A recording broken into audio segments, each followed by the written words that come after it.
This is Risky Women Radio, a show that connects, celebrates and champions women in risk, regulation and compliance. We're here to share the insights on the biggest issues in our industry and hear inspiring journeys from our global members.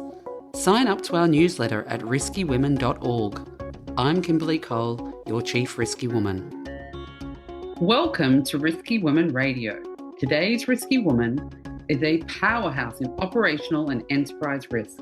She helps financial institutions turn complexity into clarity, transforming risk from a regulatory obligation into a strategic advantage. From operational resilience and AI-driven risk analytics to governance, DORA readiness and incident management, she's known for building smarter frameworks, stronger controls, and even cutting incident backlogs by 80%. If you're ready to hear how proactive risk leadership creates resilient organizations, you're in for a great conversation. She's also a risky woman to watch. Welcome, Suzanne Allen. Thank you. It's great to be here, Kimberley. We're excited to have this conversation with you today. So I've kind of shared just a little bit about how fabulous you are, but can you tell us more about how you found your way into risk management? Well, I actually had a whole other career before I started in finance and risk management. I used to ride horses professionally, which there's more similarities between that and working in risk than you would actually think. Mm-hmm. So yeah, I grew up in Northern Ireland, spent weekends, evenings, all my time was riding horses, improving ponies, bringing them on, competing at shows throughout Ireland. And later, from the age of about 12 or so, I started competing at shows in England too. So I actually deferred a place to study medicine at King's College London when I was doing my A-levels to take a year out. That year out turned into 7 years out. So during that time, I was based in the northwest of England. I was competing in shows all over the country nationally. So I was very lucky to compete at Royal Windsor Horse Show, the Horse of the Year show, which used to be at Wembley. It's now at Birmingham NEC. And I also won the Intermediate Championship, which is for riders under 25. I won that at the Royal International Horse Show at Hickstead. Amazing. But then a few years passed and I decided it was time to finish my education. I'd already ruled out medicine despite my earlier notion to do medicine.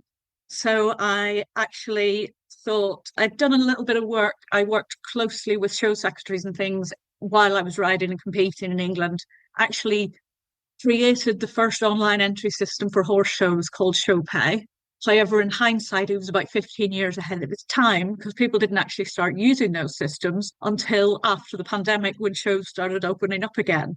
So I was a trailblazer in that respect, but just far too early to market. But because of that experience with databases, spreadsheets, all the admin stuff I did, I thought, I'll do a business IT degree and I want to move back to Northern Ireland. It's a good university. I was educated in Belfast. Queen's seemed like the obvious choice. When I started that degree, I knew I was also keen on it because there was a placement year included. So a 1 year, third year placement where you worked in industry for a year. All I really wanted to do when I started my degree was work at Google. I don't quite know why. When it came down to interviewing and applying for roles, I applied for Google and they said, oh, we only offer a 3-month internship, but if we like you, you could stay on. In order to get my degree, I needed to do 11, 12 months, full year. And I didn't want to take the risk of not being given a full year placement. So I thought, well, let's look elsewhere. And I actually was at one of our careers events at Queen's and I picked up a job spec for forensic technology at PricewaterhouseCoopers. And it wanted somebody who had an understanding of spreadsheets, databases, a bit of financial services know-how and understanding of how financial services operated. And I thought, oh, fantastic, I'm going to apply for this. So yes, had a very exciting year. I actually spent 16 months at PwC, based in London for the entire time, even though I was working for the Belfast office. I lived for 6 months in the Mayfair Hotel, got some great hotel points, then moved into a service apartment because I just decided I wanted to not be eating out every night. But it was a great experience. So I worked on the administration of Lehman Brothers following its collapse in 2008. So yeah, I joined PwC in 2009, was there for just over a year. Realised through my experience there that I really, really didn't know that much about financial services, banking, investment banking markets, and wanted to learn more. I thought the best place to learn from that was to work somewhere within operations. So I wasn't really interested in going straight into front office, didn't want to be doing a solely technology role. So I thought operations was a good place to go. So I joined Nomura on their operations scheme, spent just over a year in middle office looking after fixed income on the prop trading desk, then fairly quickly moved into operations risk and control.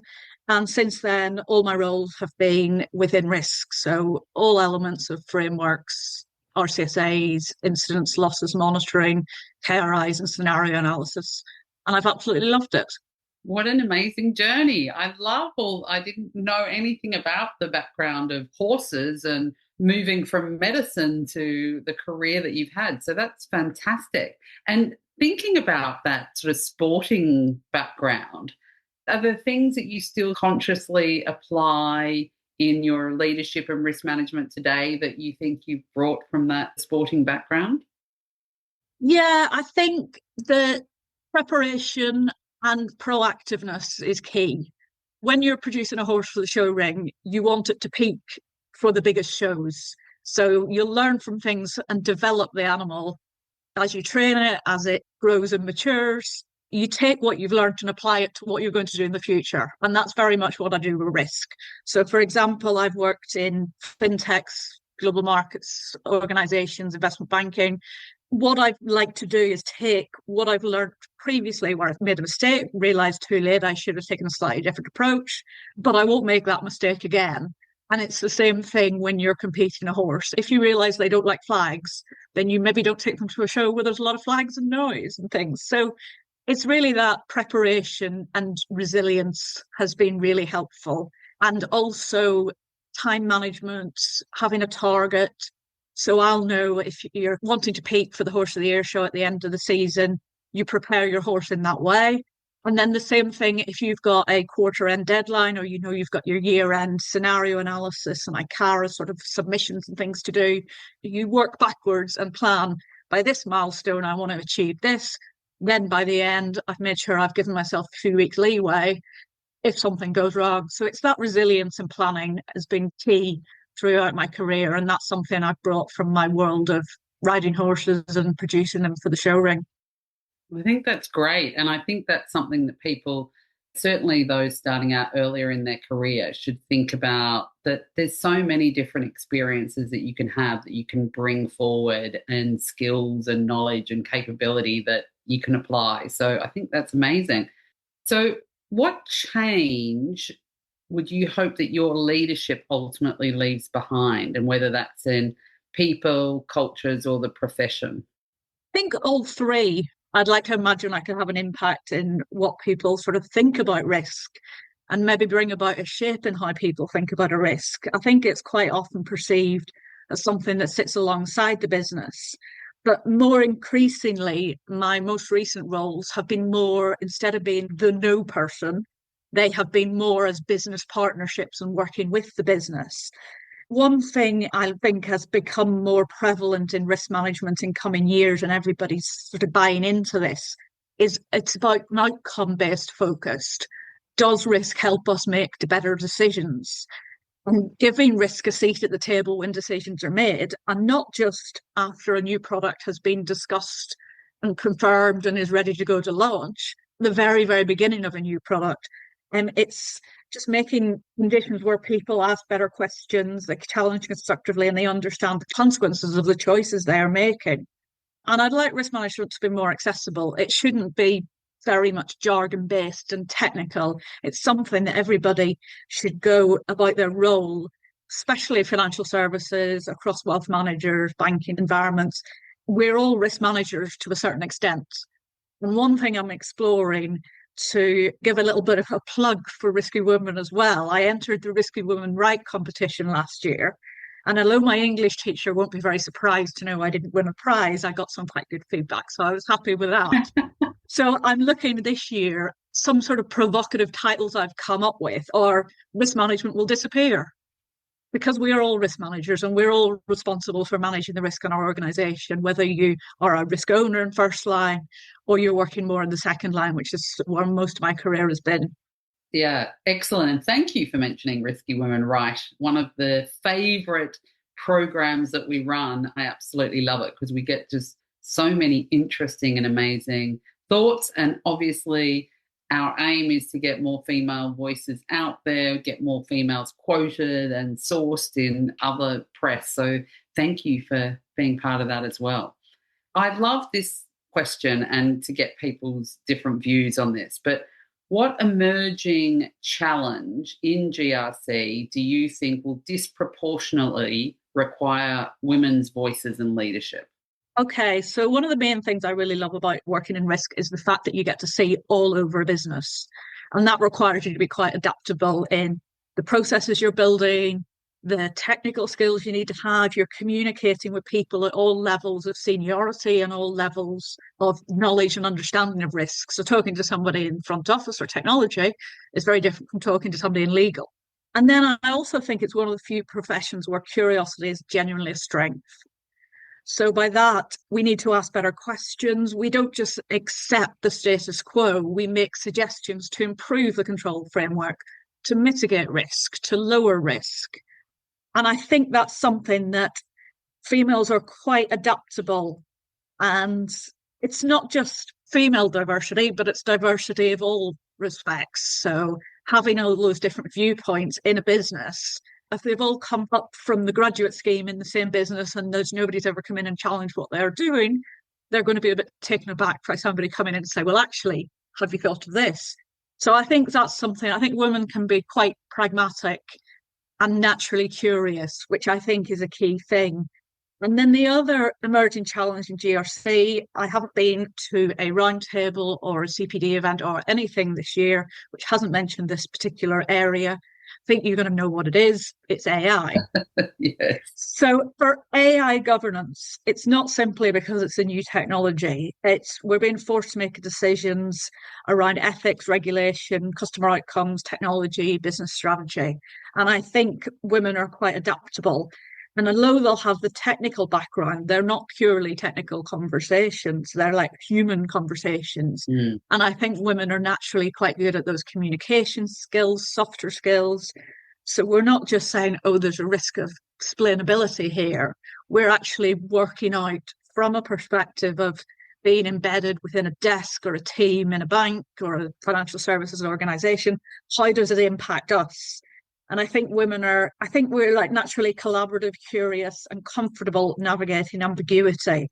So I would really like to see in the next few years, as the role of the chief AI officer becomes more prevalent, there's already those people in place in the bigger organizations. Sometimes the CRO or the chief technology officer will become chief AI officer. But what I'd really like to see is more women taking on that role. Yes, especially given some of the bias that exists in the model. So totally agree. Now let's get on to today's topic, which is the future of risk management. So we kind of lead nicely in there, from controls to outcomes.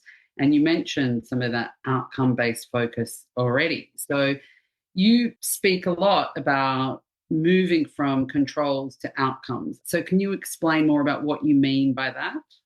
Yes, absolutely. So recently I've been publishing a series of articles on LinkedIn. I've planned a 10-week series, published every Thursday morning. I do a quick sort of blog entry article on various aspects of the future of risk management. The first one I went to was from controls to outcomes. I think in doing that, I've learned a lot. The feedback I've got and the comments that I've generated have driven the next one in the series. So I haven't just been sort of rigid in what I'm going to discuss. I've taken on board people's comments and used that to drive the rest of the series. So I've been quite fluid in preparing sort of from 2 through to the final series, which should publish in a couple of weeks. So sometimes what I think about moving from controls to outcomes, traditionally, we've counted the number of controls and the number of completed risk assessments, the number of policies reviewed, or how many committees we have. And although these things are important, they're measures of effort rather than measures of success. So that's what we really want to come to with outcomes. So the minute there's a lot of focus on new regulations, so AI governance we've touched upon, the other one to consider is consumer duty. It's very much about your outcomes for clients, customers. The customer doesn't care whether you've got perfect framework in place. They want to know that their money's being looked after, their fiduciary duties are being followed by the company, they're being protected from harm. So that's sort of the key thing. Are we treating customers fairly? Are critical services resilient? And what sort of strategic decisions are being made with appropriate understanding of risk? And how can we make boards aware of the consequences of their decisions and help them in making those decisions? So, yes, consumer duty has been very important. You've also got resilience considerations, particularly with the rollout of DORA and the FCA's rules on operational resilience. So yes, consumer duty resilience, it's healthy for the profession. It brings risk management closer to the board and closer to what organisations are trying to achieve. Interesting. So, I mean, I guess what are the practical changes that you think organisations should make if they're really going to become outcome focused? Yeah, they don't need to ask questions like, has a policy been reviewed? Is this control been tested? It's really, are we giving customers the right outcomes? Are we looking after our clients appropriately? Are our critical services resilient? Because ultimately, client is going to be impacted by a disruption. They won't be impacted if a policy doesn't get signed off by the deadline. So it's interpreting which of these things are key for our good customer outcomes, not just the more tick box compliance type exercise by risk management. Yeah, which I think would also make the job more meaningful to the people involved as well. I mean, it is about the why almost, isn't it? It's about people's reason for being. And what I've always tried to get across in my career, particularly in risk, where they tend to see, risk are going to say no, risk are just asking us to update our CSA. What I've tried to get across to them is good risk management is good business management. And I've always tried to frame, if I'm putting a meeting in with somebody to talk about their RCSA, to talk about their incident backlog, I try to frame it as, why is this an important thing for you to be doing and you to understand? Why are we doing it? Not just, we need to review this because it's due at the end of the year. Yeah. That's what I try to get across. And I think that's really important. So determining if you're performing a risk register, we're looking at decisions around strategic initiatives and things like that. So like when you start measuring success in terms of business outcomes, your governance reporting and controls naturally begin to align around what really matters. And you mentioned about risk having a seat at the table and even this being like a board agenda. Do you think boards are ready for this change in approach, or is there still a gap between expectations and the capabilities? I've worked in a number of contracts in different types of organisations the last few years. So I've been at fintechs, I've been at wealth management firms, capital markets. The challenges they all face are very similar, but a lot of it is down to, are they a more traditional business? In that case, I think those more traditional businesses, there is still a bit of a gap and a bit of a maturity journey for them to go on before the boards are going to be fully comfortable and fully cognizant of what's going on in risk and how it impacts them and their decisions. What I've seen in some of the more modern firms, so in fintech, regtech, and research I do myself in looking at various issues and things like that, they tend to be a little bit more mature and risk focused from the boards of those types of companies. So every company is different, but I do think across the industry, we are moving in the right direction. Boards are they want the CRO at the table. They want the risk managers, senior risk managers, head of operational risk, head of credit, for example, to be able to come and present at board meetings. And they want to understand what's going on from a risk perspective. There's still a bit of a way to go for most firms, but we're on that maturity journey. Excellent. And of course, we touched on AI, but AI is clearly transforming financial services, and the adoption in financial services is probably at one of the highest. Where do you see the biggest opportunities and risks? Well, it's interesting because it's both an opportunity and a governance challenge, as I touched on before. But I think a lot of public discussion talks about futuristic scenarios, but a lot of the risks posed by AI are risks that we face across other areas as well. So it's a governance challenge, as I said, unclear accountability, inadequate oversight, biased or incomplete data, lack of transparency, and obviously AI can appear to be a little bit of a black box when it's making decisions. So these are issues that risk professionals have been dealing with for ages. Now they're just coming about a different context from the context of AI. One of the articles I published on LinkedIn was that AI governance will become product governance, and we'll view it through the lens of new products, developing initiatives, new decisions that had to be made, new regulations that need to be followed.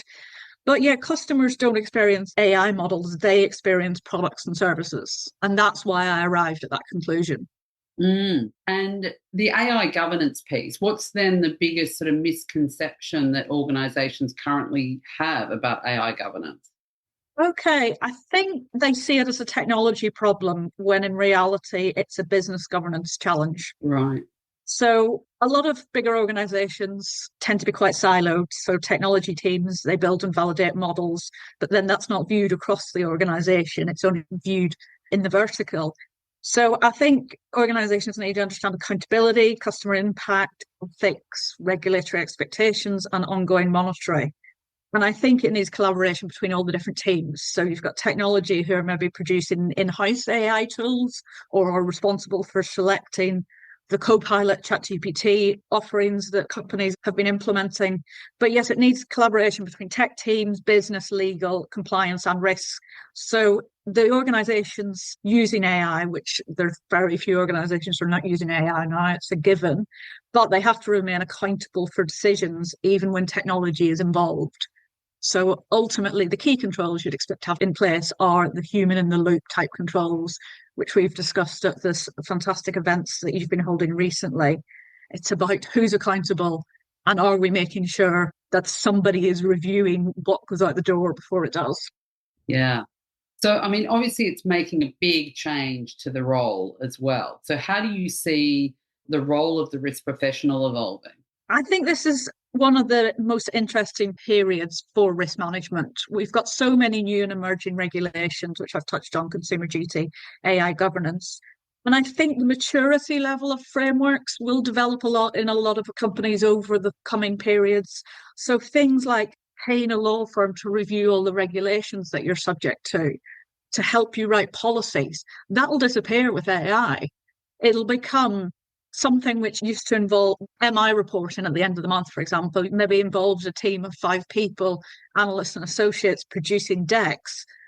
Now we have fantastic data visualization tools. People can go and self-serve their risk data through Tableau, Power BI, all those great things. AI is becoming more helpful in looking at a huge document that comes from one of the regulators and determining what are the key things we need to be interested in, where do we need to focus resources. The job will ultimately become more interesting as you're not doing that admin type work, which was a necessity before the emergence of AI. One thing which does concern me slightly, early in my career, I did a lot of manual processes, reconciliations, building out macros to certainly when I was my first job in middle office, when I was automating P&L reporting, I was building macros, improving spreadsheets and formulas and doing all that manual effort. And we had various manual processes that we then automated. But in automating them, I learned a lot about how to program, develop code through VBA, etc. I think those jobs don't exist anymore. So what worries me is we're going to have a gap. People are coming out of university, they're AI natives. Those processes will be taken over by AI.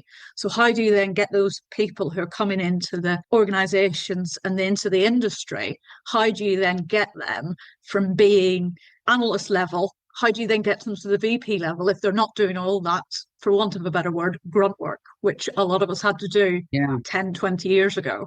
Yeah, I think that is going to be a very interesting challenge across so many different industries as well, whether there's gaps in the knowledge and gaps in the capabilities because of that. So, I mean, if someone was starting their career in risk today, what skills would you encourage them to develop then? Okay, so firstly, this is something I've touched on, is you need a certain level of curiosity if you're going to work in risk. You can't just accept what you're told. You need to be prepared to challenge, to form your own views, to take something you've learnt from one particular risk register in one part of the organization, take that elsewhere. And you want to continually improve. So whether it's improving a report, improving your technical skills, improving your soft skills, communication skills are so important. Although technical expertise is essential, if you can't explain complex risks in a way that helps people make better decisions, then you'll struggle to influence. And then finally, you need to use AI, you need to embrace technology. You don't necessarily need to become a coder or a programmer, but understanding AI, data analytics, and digital transformation will really help differentiate you as a risk professional as you go through your career. And so, keeping on that future theme, what do you think risk management's going to look like, say, 5 years from now? And pick one big change that you hope that the profession embraces over that 5 years.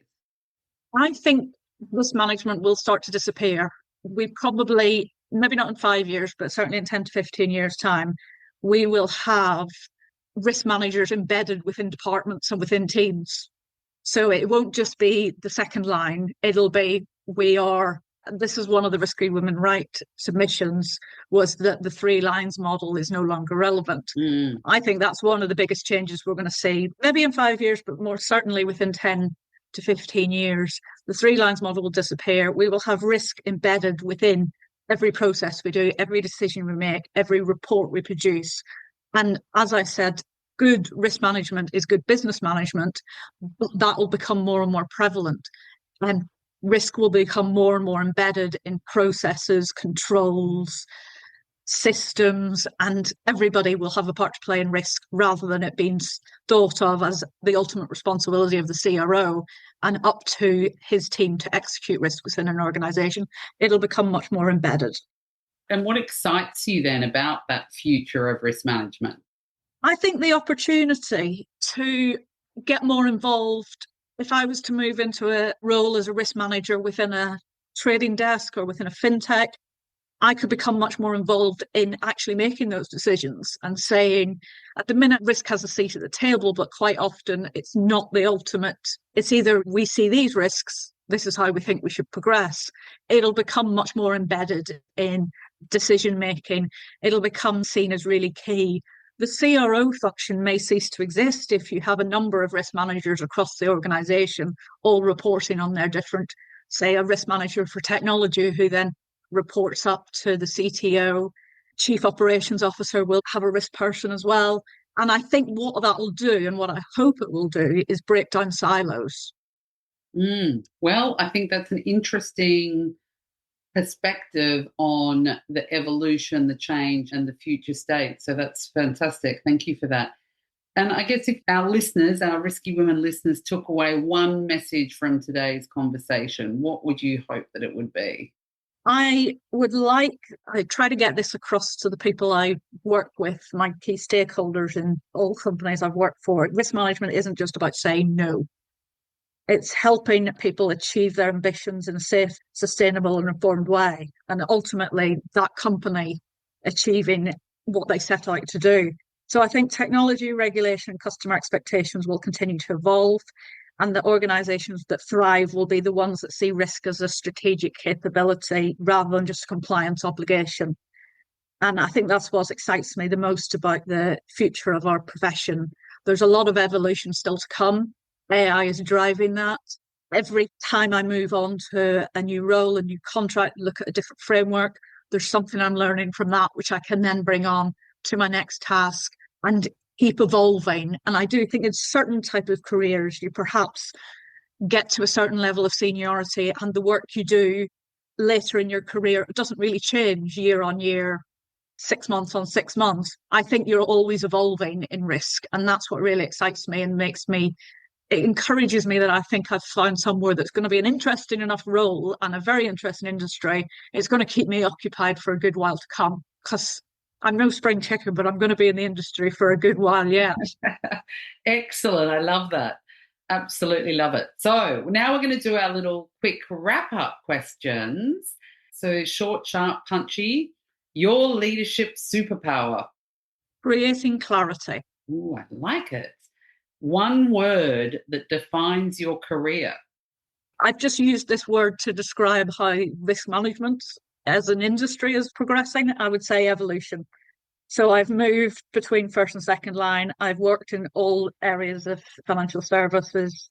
And then I've got more involved recently in things like AI governance, started doing my own thought leadership.